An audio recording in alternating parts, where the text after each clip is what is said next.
Thank you very much.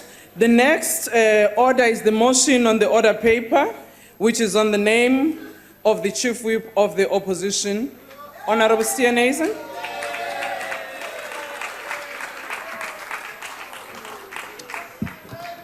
Thank you very much, House Chairperson.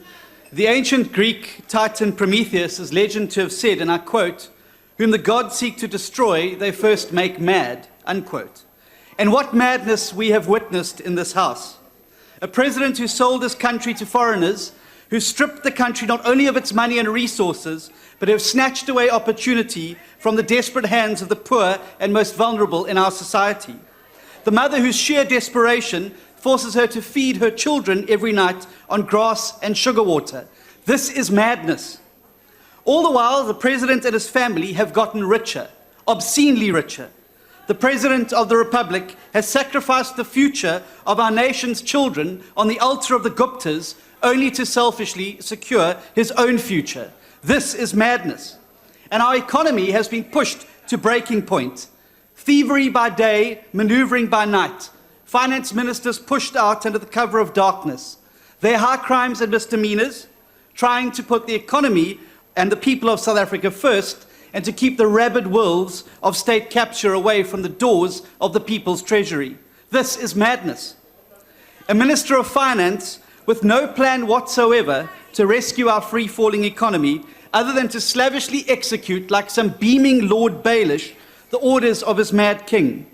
The irresponsible uncle that we all know, who bets the family home to buy a sports car he knows he cannot afford. Risking it all, he wants to take the sound investment portfolio and throw it into the abyss of SAA. This is madness. 9.3 million of our mothers, brothers, sisters, and fathers who do not have the dignity of work because this government cannot get the basics right, and they have a parliament that does nothing to help them. This is madness. Those who stand up for right and against wrong are pursued and persecuted, while the crooked and corrupt are promoted. This is madness. And where exactly were the guardians of the people when these mists of madness swept across our land? This parliament should be the front line of defense for the people of South Africa.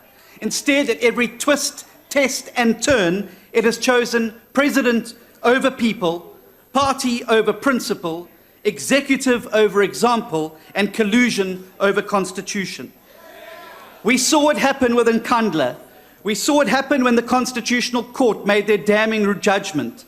We saw it when ministers like Faith Mutambi, Bathabile Dlamini, and Mosebenzini Dwazwane wreaked havoc on the nation, while this House sat on its hands and looked the other way. That is madness. And we saw it happen when more than 100 vulnerable patients were sentenced to die an agonizing death by a government that behaved with criminal neglect and inhumane indifference. And we are watching it happen before our very eyes over state capture. And on the 8th of August, South Africans came to see the truth. That we don't have a Jacob Zuma problem, we have an ANC problem. On the back of Nkandla, the State of Capture report, the 783 charges of fraud, corruption, and racketeering, despite his picking off of good men and women in your own party, one by one, despite his driving away of excellence and inducting incompetence, you, apart from a few brave women and men on your benches who saw madness and tried to stop it, chose instead to own him. The ANC had an opportunity to do right by the people and our Constitution and to stop the madness. But now you have become it. Mr. Jacob Zuma is the ANC, and the ANC is Mr. Jacob Zuma. Same WhatsApp group. And hear this. As surely as night follows day, this madness will contaminate your party until it destroys you. It's already started. As comrade turns on comrade, your factional battles in some provinces like KwaZulu-Natal are literally becoming a matter of life and death. And all the while, as these battles of your party rage on, the people are forgotten. We've also seen the manifestations of it being played out here in our parliament, as the people's business is put on hold and forgotten while your factional battles play out in your caucus and our committee rooms, paralyzing the ability of this House to fulfill even its most basic constitutional mandates. Passing legislation, fail. This year will be one of the lowest outputs of legislation this Parliament has ever seen. We've just not sat enough this year to process the people's business because you've put your party business and factional battles, and those have taken centre stage. Long recess periods for your organisation to try to sort out its internal battles. Committee meetings cancelled because ANC members cannot stand to be in the same room as each other. We've seen them tearing each other apart. Home Affairs Committee, Public Enterprises Committee, Public Service and Administration Committee, like some mad beast that flails at its own flesh and gnaws away its own limbs, and all the while the people are forgotten. This House has been completely castrated in its ability to hold the executive accountable by a governing party unwilling to hold its own executive accountable, and a presidium that refuses to give this House the ability to do its job. Just last week, at this very podium, the President was allowed, once again, to get away without answering basic questions that were put to him. It isn't that there wasn't an answer to dislike it. It was that there was no answer at all. How is that holding the President to account? If serious question time is now reduced to a giggling, paper-shuffling evasion session, how can the National Assembly say that it's doing its job?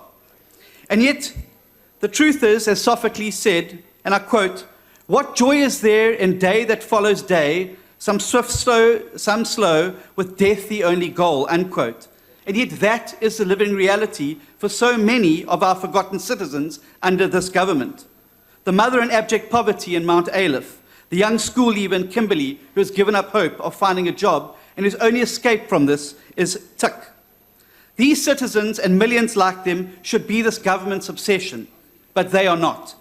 They should be this Parliament's obsession, but they are not. And that is why we need a reset. We can't afford another 2 years of this government. We cannot tolerate another 2 years of the Gupta family's toxic influence over President Zuma. South Africa deserves a fresh start. And the Constitution at Section 50 makes provision for early elections in instances such as these where there is a legitimacy crisis. Public representatives are elected to represent the hopes and aspirations of ordinary South Africans across the country who, through their votes, choose them to serve. When they no longer serve those who elected them, but instead the interests of a political elite and their criminal associates, they must be removed. And so it's very clear that the ANC can no longer be trusted. And the big question we have to ask is, why is the ANC so scared of giving the people, who should matter the most in a democracy, the power to have passed judgment over them and their president? It's because they cannot be trusted. They've seen the polls, they know what's happening, and they know that more than anybody, it's time to usher in new elections so that we can get a new start for South Africa. I urge you to support our motion. Honorable Mtagane. The biggest blunder committed by the DA of this motion. And actually, I think you and Honorable Moiman should resign because you actually misled your party. And I didn't say so. You said so. Here's your statement that said so. So South Africans will never be fooled by the Democratic Alliance. I thank you, Chair. Next speaker is the Honourable Steenhuisen. Thank you very much, House Chairperson. Well, we asked to deal with rationality by the Honourable Mdakane, but what we saw in return was complete irrationality. Since when is too much democracy a bad thing? I don't understand this. He says we were driven by a desire to grab power undemocratically. Since when is an election using a constitutional motion undemocratic?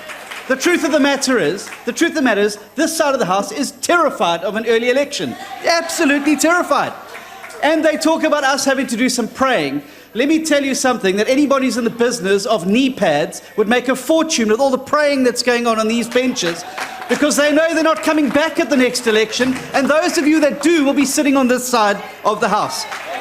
The cost of the election. Let me tell you, that the cost of another 2 years of the Zuma administration will far outstrip the cost of any election. And we'll do a tally on that going forward and keep this House updated.